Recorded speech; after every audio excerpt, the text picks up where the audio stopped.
दोस्तों, मेघनाद को इंद्रजीत क्यों कहा गया है? वह योद्धा जिसने स्वर्ग के राजा को बंदी बना लिया, जहाँ चारों ओर दिव्य प्रकाश फैला रहता था। देवताओं के महल सोने और रत्नों से चमकते थे। गंधर्वों का संगीत वातावरण को मधुर बनाता था और उन सबके बीच अपने सिंहासन पर विराजमान थे देवताओं के राजा इंद्रजीत। इंद्र को अपने बल और पद पर बहुत गर्व था।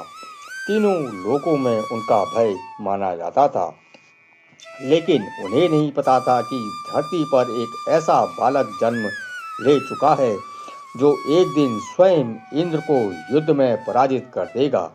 उस बालक का नाम था मेघनाद, और आगे चलकर वही मेघनाद इंद्रजीत कहलाया। यह केवल एक नाम की कहानी नहीं थी, यह उस योद्धा की गाथा थी जिसमें जन्म से ही देवता भयभीत थे। रावण का सबसे शक्तिशाली पुत्र। स्वर्ग नगरी लंका में उस दिन उत्सव का वातावरण था।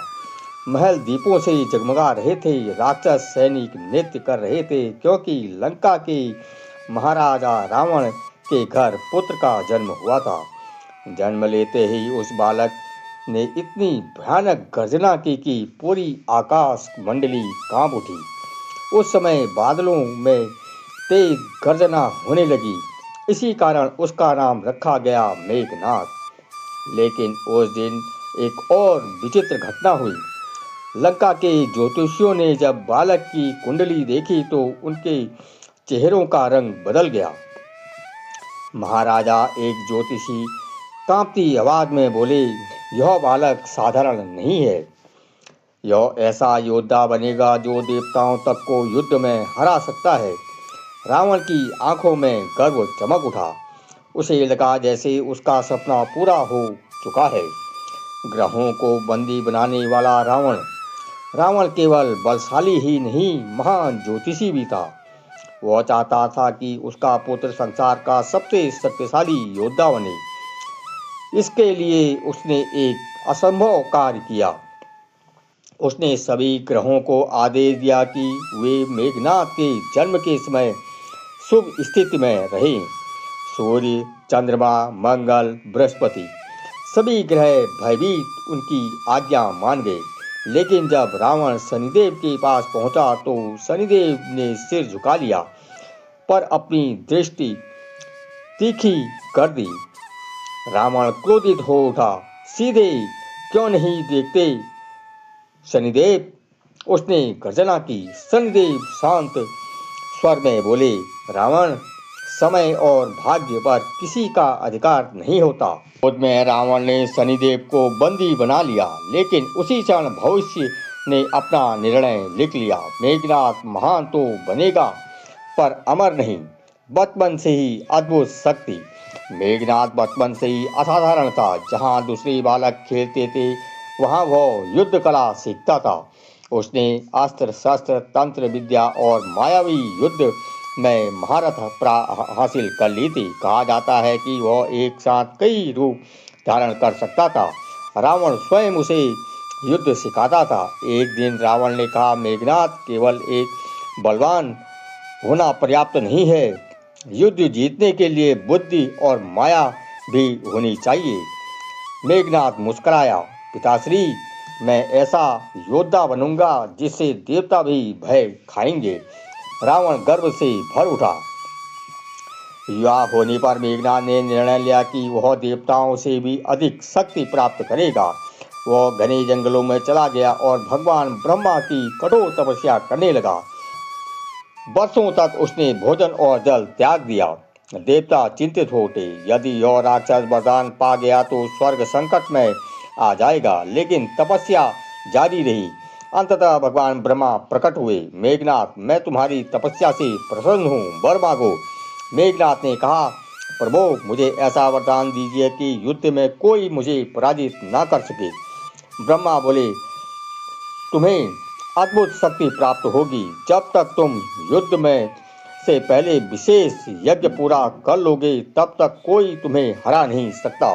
इसके साथ ही उसे दिव्य अस्त्र भी प्राप्त हुए। अब मेघनाद पहले से कई अधिक शक्तिशाली हो चुका था। एक दिन रावण ने सभा में घोषणा की, अब समय आ गया है कि देवताओं को उनकी वास्तविक शक्ति दिखाई जाए। उसने स्वर्ग पर आक्रमण करने का निर्णय लिया। विशाल राक्षसी सेना आकाश की ओर बढ़ी। देवताओं में भय फैल गया। इंद्र ने भी अपनी सेना तैयार कर ली। जल्दी ही स्वर्गलोक रणभूमि में बदल गया। आकाश अस्त्रों से चमक उठा। ब्रज टकराने लगे, अग्निबाण बरसने लगे। देवताओं की सेना शक्तिशाली थी, लेकिन मेघनाद की माया अद्भुत थी। वह कभी अदृश्य हो जाता, कभी हजारों रूपों में दिखाई देता।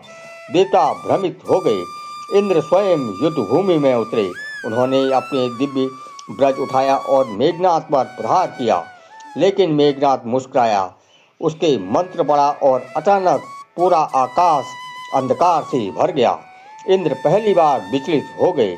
युद्ध भयानक होता गया। अचानक मेघनाद ने नागपाश का प्रयोग किया। हजारों दिव्य सर्प प्रकट हुए और इंद्र को जकड़ लिया। देवताओं के राजा जमीन पर गिर पड़े। पूरा स्वर्ग स्तब्ध रह गया। देवता चिल्ला उठे, देवराज इंद्र बंदी बना लिया गया है। मेघनाद ने इंद्र को अपने रथ में बांध लिया और उन्हें लंका की ओर ले जाने लगा। तीनों लोकों में हाहाकार मच गया। पहली बार किसी ने स्वर्ग के राजा को पराजित किया था। जब यह समाचार ब्रह्मलोक पहुंचा तब भगवान ब्रह्मा स्वयं प्रकट हुए। उन्होंने मेघनाद को रोका। मेघनाद, इंद्र को मुक्त कर दो। मेघनाद ने सिर झुकाया, क्योंकि वह ब्रह्मा का सम्मान करता था। ब्रह्मा जी बोले, आज से तुम केवल मेघनाद नहीं रहोगे। तुम्हें इंद्र को युद्ध में जीत लिया है, इसलिए आज से तुम्हारा नाम होगा इंद्रजीत। पूरा आकाश गूंज उठा, इंद्रजीत, इंद्रजीत। उस दिन से मेघनाद इतिहास में इंद्रजीत कहलाया। इंद्रजीत की शक्ति दिन प्रतिदिन बढ़ती गई। वह केवल योद्धा नहीं था, वह मायावी युद्ध का सबसे बड़ा ज्ञाता था। कहा जाता है कि वह युद्ध भूमि में अदृश्य होकर हमला कर सकता था। देवता भी उससे भय खाते थे। रावण ने अपने पुत्र पर अत्यधिक गर्व था। एक दिन उसने कहा, मेघनाद, तुमने वह कर दिखाया जो आज तक कोई नहीं कर पाया। इंद्रजीत बोला, पिताश्री, मैं आपके सम्मान के लिए तीनों लोक जीत सकता हूँ, लेकिन शायद उसे नहीं पता था कि भविष्य उसके लिए क्या लिख चुका है।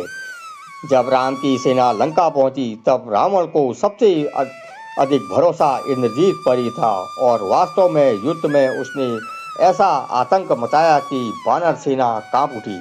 उसने नागपाश में राम को, लक्ष्मण तक को बांध दिया था। पूरी सेना निराश हो गई, लेकिन तभी गरुड़ ने आने से नागपाश टूट गया। इंद्रजीत जानता था कि यदि उसका यज्ञ पूरा हो गया तो उसे कोई नहीं हरा सकता। वह गुप्त स्थान पर यज्ञ करने लगा, लेकिन विभीषण ने यह रहस्य श्री राम को बता दिया। तब लक्ष्मण और हनुमान वहां पहुंचे। यह यज्ञ अधूरा रह गया। इंद्रजीत क्रोधित हो गया।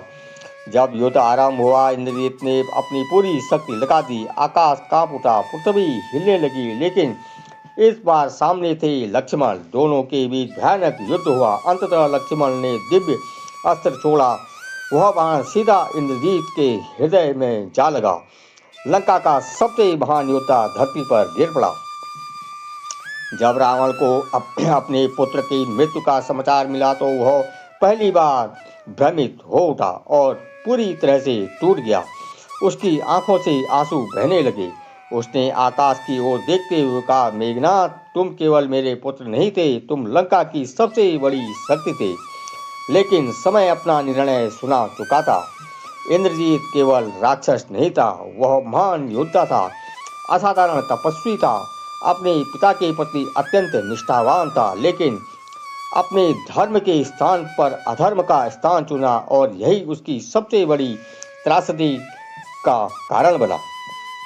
उसने स्वर्ग के राजा को पराजित किया, इंद्र को बंदी बना लिया, इतिहास में अमर हो गया, लेकिन अंत में धर्म के विरुद्ध खड़े होने के कारण उसका पतन निश्चित हो गया। और इसी कारण आज भी संसार उसे इस नाम से याद करता है, मेघनाद नहीं बल्कि इंद्रजीत। तो दोस्तों यह थी आज की वीडियो। आपको कैसी लगी हमें कमेंट बॉक्स में ज़रूर बताइए। अगर आपको यह वीडियो पसंद आई है तो इसे लाइक करें, शेयर करें और चैनल को सब्सक्राइब करना ना भूलें।